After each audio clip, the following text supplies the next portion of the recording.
प्रिय विद्यार्थियों नमस्कार। भिखारी दास रीतिकाल के एक बड़े कवि हैं जिन्होंने रीति काव्य के लक्षणों के अनुरूप और संस्कृत परंपरा के आधार पर अपनी रचनाएं लिखी।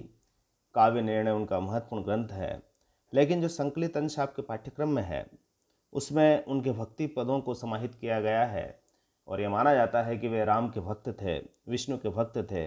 पिछले पदों में आपने विष्णु की भक्ति उन्होंने देखी और किस तरह से वह अवतार के द्वारा संसार में कल्याण करते हैं, इस भावना को देखा। यहाँ पर जो अगला पद आ रहा है इसमें भी राम की महिमा है और बताते हैं कि राम बुद्धि के भंडार हैं और संसार रूपी सागर से पार कराने वाले हैं। तो वो कहते हैं कि अगर बुद्धि उजागर है भव सागर की तरनी को खिवैया, व्यक्त विधान आनंद निधान है भक्ति सुदरस प्राण भवैया।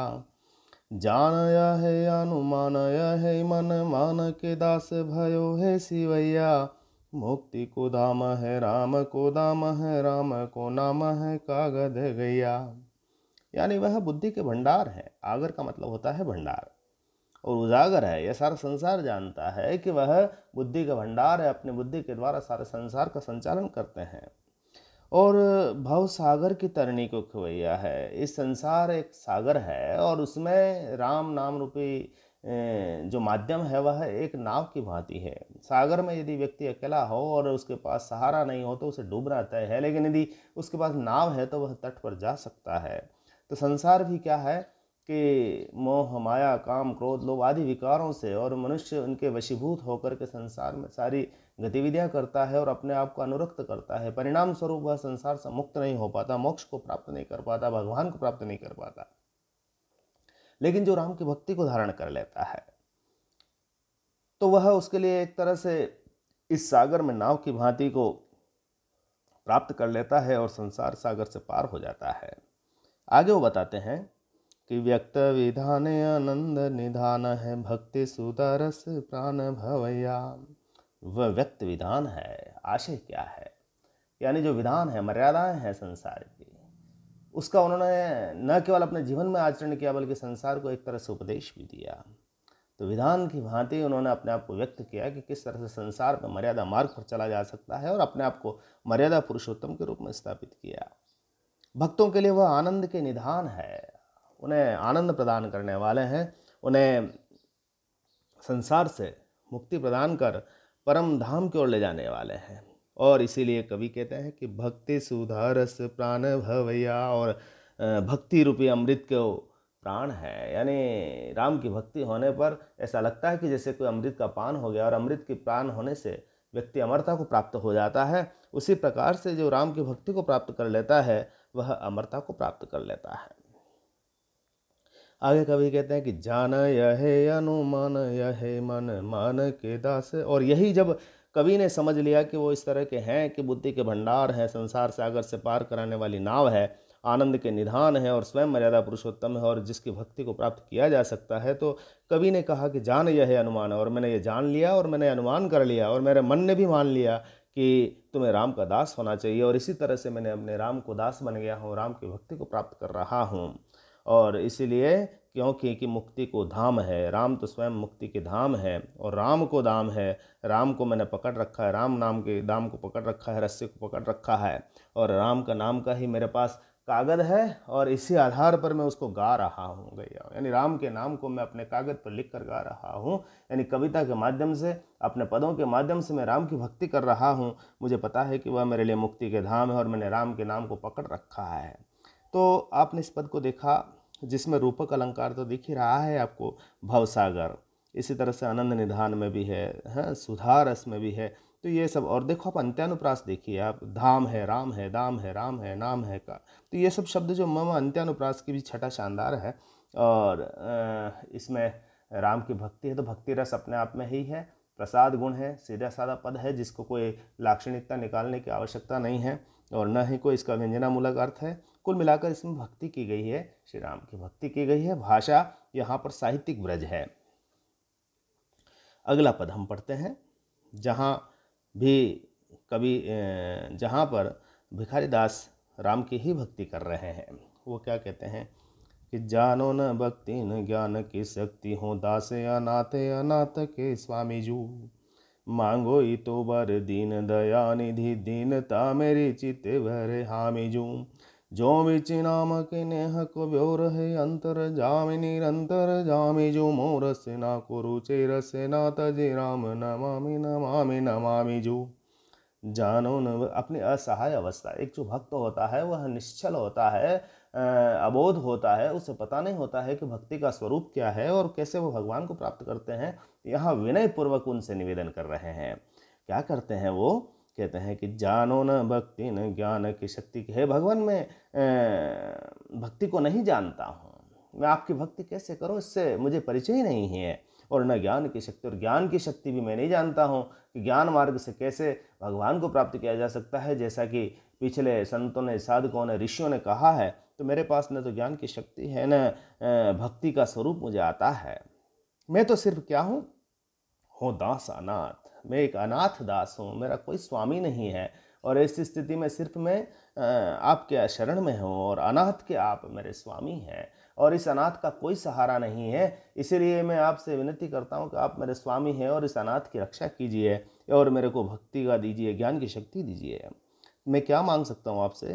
कि मांगो तो बर दीन दया निधि, दीनता मेरी चीते भरे हामी जू। और मैं तो सिर्फ इतना सा वर मांग रहा हूँ, मांगो ही तो वर। ये दीन जो है, ये गरीब व्यक्ति आपके सामने खड़ा है, अनाथ व्यक्ति आपके सामने खड़ा है, और ये दयानिधि, मैं एक वर मांग रहा हूँ आपसे कि मेरी जो दीनता है, मेरी जो असहाय अवस्था है, मेरी जो गरीबी है, आर्थिक और भक्ति की गरीबी है, इन दोनों को ही आप अपने चित्त में भर लीजिए और हामी दे दीजिए। हाँ, वास्तव में तू ज़्यादा कुछ नहीं जानता है, अबोध है, तेरे पास कुछ भी नहीं है, और इसकी तू आप केवल स्वीकृति दे दीजिए, हामी भर दीजिए।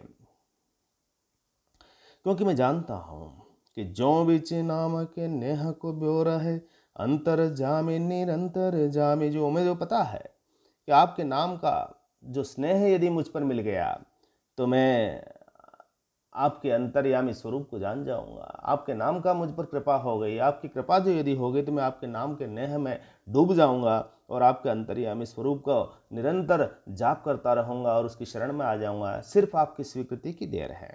और मेरी जो रचना है, मेरी जो जीव है, इसको तो केवल रस चाहिए, और भक्ति का रस चाहिए। और राम को नमन करना छोड़ संभव नहीं है, और इसीलिए वो बार बार नमन करती है। यानी मेरी जीवा भी है, वह सिर्फ आपकी भक्ति चाहती है, इसके सिवा उसको कुछ नहीं चाहिए। अतः आप एक बार मुझे स्वीकृति दीजिए कि आपको भक्ति प्राप्त है, आपको घबराने की आवश्यकता नहीं है, मैं असहाय दीन अवस्था में हूँ। तो यहाँ देखिए, इस पद में सवैया तो है, लेकिन विनयता कितनी है, विनय कितना है, और अब भक्त किस तरह से भगवान के सामने खड़ा है, अपने आप को अबोध बता रहा है, इस बात का इस पद में वर्णन किया गया है। पदों की रचना देखो आप, यहाँ पर नमामि नमामि, तो पुनरुक्ति प्रकाश के साथ एक नाद सौंदर्य भी उत्पन्न हो रहा है। और भक्ति, शक्ति, अनाथ, तो ये अनाथ में भी पुनरुक्ति प्रकाश आया है, अंत्यानुप्रास भी इसमें है, और कुल मिलाकर के विनय का पद है, प्रसाद गुण है, साहित्यिक ब्रज भाषा है, छंद इसमें सवैया है। ये एक और सवैया आ रहा है, और इसमें गणनायक की वंदना है। गणपति बुद्धि के स्वामी होते हैं, और किसी भी शुभ काम को शुरू करते हैं तो हमारे परंपरा में रहा है कि हम भगवान श्री गणेश की आराधना करते हैं। तो यहाँ पर वो वैसे ही करे हैं कि करि वदन विमंडित ओज अखंडित पूरण पंडित ज्ञान परे, गिरि नंदन कंदन असुर निखंडन सुर उर चंदन कीर्ति करे, भूषण मृग लक्षण वीर विलक्षण जन प्रणारक्षण पास धरे, जय जय गणनायक खल गण धावक दास सहायक विघ्न हरे, करि वदन विमंडित ओज अखंडित पूरण पंडित ज्ञान करे। करी, करी का मतलब होता है हाथी, और करी वदन यानी हाथी के मुख का उनका मुखड़ा है, हाथी का वदन है। विमंडित ओज, उस पर एक तरह से ओज मंडित है, यानी ओजस्विता लिए हुए उनका मुखड़ा है। और अखंडित पूर्ण पंडित है, और एक तरह से वह अखंडित है जिन्हें खंडित नहीं किया जा सकता, यानी ज्ञान की पूर्णता उसके पास है, और ज्ञान से भरे हुए वो पूर्ण पंडित है, यानी ओजस्विता और पूर्ण ज्ञान के भरे हुए पंडित और वह गणपति जिनका मैं नमन करता हूँ। उनकी क्या विशेषता है? गिरिनंदन निकंदन असुर निखंडन। गिरिनंद पर्वतों के स्वामी भगवान शिव के वो नंद हैं, पुत्र हैं, और हमेशा असुरों का निखंडन करते रहते हैं। जो असुरी वृत्ति के लोग हैं उन्हें उनसे भय रहता है, उनका नाश करने पर वो रहते हैं। सुर और देवताओं के हृदय के तो वो चंदन है, और इसीलिए वो उनकी कीर्ति को गान करते हैं, यानी देवता उनका गुणगान करते हैं, क्योंकि वह सत्व के स्वामी हैं। वह हमेशा सत्व गुणों की रक्षा करते हैं, और जो असुरी वृत्ति के लोग होते हैं उनको उन्होंने नष्ट करने का धारण कर रखा है। इसीलिए गणपति सभी के, यानी जब जब भी विघ्नहर्ता के रूप में जाने जाते हैं, जब भी विघ्न आता है जीवन में, देवताओं के, नरों के, संसार लोक में, तब लोग गणपति की आराधना करते हैं। तो ऐसे कैलाशपति शिव का जो पुत्र गणपति हैं, मैं उनकी आराधना करता हूँ। और वह भूषण मृग लक्षण, और मृग लक्षणों से वो युक्त हैं, सुशोभित हैं। मृग लक्षण अर्थात वीरत्व के गुणों से लक्षण वो सुशोभित हैं। वीर विलक्षण, वो विलक्षण वीर हैं। और जन प्राणारक्षण, और प्राणधर है, और जो भी उनके पास रक्षा के मांगता है, शरण में आता है, ऐसे जन की वह प्राण धरते हैं, अर्थात उनकी रक्षा करते हैं। ऐसे में जय जय गणनायक, गणन के नायक, खल गणधावक, जिनके नाम से दुष्ट लोग भागते हैं, इस दास के सहायक हैं। और मैं उनसे विनती करता हूँ कि मेरी जो सांसारिक विघ्न हैं उनका आप हरण करें, उनको आप नष्ट करें।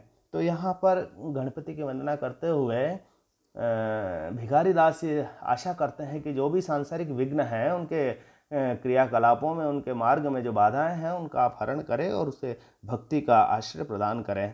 तो आज हमने इन 3 पदों को देखा, जिनमें ऊपरी 2 पदों पर आपने राम भक्ति का पद था, और तीसरा पद यहाँ पर है। तो ये भी आपका सवैया ही है, लेकिन इसमें माधुरी गुण की छटा है, जैसे नंद निकंदन असुर निखंडन लक्षण विलक्षण। तो एक तरह से नाद सौंदर्य भी उत्पन्न हो रहा है।